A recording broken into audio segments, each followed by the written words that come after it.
Hello everyone, welcome to my channel Shilpa's daily life. আমার এই নতুন ব্লগে তোমাদেরকে জানাই অনেক অনেক ওয়েলকাম আর অনেক অনেক ভালোবাসে। তো সকাল সকাল দেখো এখানে চা নিয়ে বসে গেছি, খাড়ি নিয়েছি, সাথে কিন্তু পাউরুটিটা নিয়েছি, মায়েটাকে সেকে দিয়েছে। তো এটা খাওয়া দাওয়ার পর কিন্তু 10টা এখন বাজে। তো আলু সেদ্ধ আর চানাচুর দিয়ে মুড়ি খেতে বসে গেছি। তো আলু সেদ্ধটা দিয়ে পেঁয়াজ আর লঙ্কা কুচিয়ে মুড়ি খেতে আমার বেশ ভালো লাগে। তো সেটা নিয়েই বসেছি। আর মা ধান সেদ্ধ করেছিল, সম্ভবত ধান সেদ্ধতে আলু দেওয়া হয়েছিল, সেই আলুটা নিয়ে আমি বসেছি। তো চলো এটা ঝটপট করে খেয়ে নিই।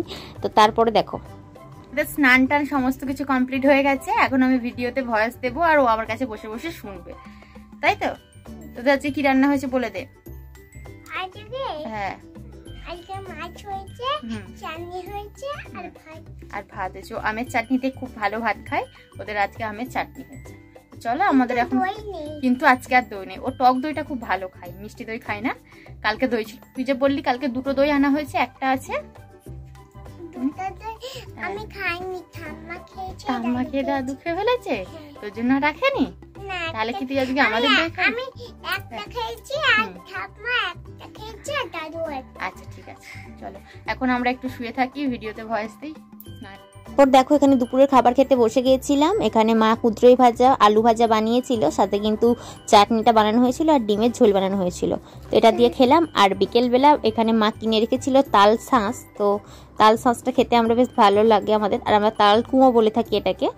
তো ফ্রিজে রেখে দিয়েছিল, বেশ ভালোই লাগছে খেতে। আর সাথে কিন্তু এখানে মেজো বড় মা দিয়ে গেছিলো তরমুজ। তো সেই তরমুজটাই সবাই মিলে আমরা ভাগ করে খাচ্ছিলাম। তো শুধু খাওয়া দাওয়া চলতেই থাকে বাবার বাড়িতে আসলে সব সময়। তো তারপরে আবার দেখো ভাই নিয়ে এসেছে একটা কুরকুরে, এটা কাটোরি নাম, বাট খেতে না এটা ভীষণই সুন্দর। আমার তো খুব ভালো লেগেছে, মানে যতগুলো মানে যেন সবগুলোই খেয়ে নিই এরকম একটা মনে হবে। তো একটা প্যাকেট খেয়ে পেট ভরবে না, মন ভরবে না, এই হচ্ছে ব্যাপার। সন্ধ্যাবেলা এখানে চপ দিয়ে শসা পেঁয়াজ টেয়াজ কুচিয়ে মুড়ি মাখানো হয়েছিল। সন্ধ্যের দিক করে এইভাবেই খাওয়া হয় আমার বাবার বাড়িতে। তো চলো খেয়ে নিই। আর আজকের মতো ভিডিওটা আমি এখানে শেষ করলাম, ছোট্ট একটু ভিডিও শেয়ার করলাম। কেমন লাগলো অবশ্যই কমেন্ট করে জানিও। যদি ভালো লেগে থাকে লাইক করো, কমেন্ট করো, আর চ্যানেলটিকে সাবস্ক্রাইব করে আমার পাশে থেকো।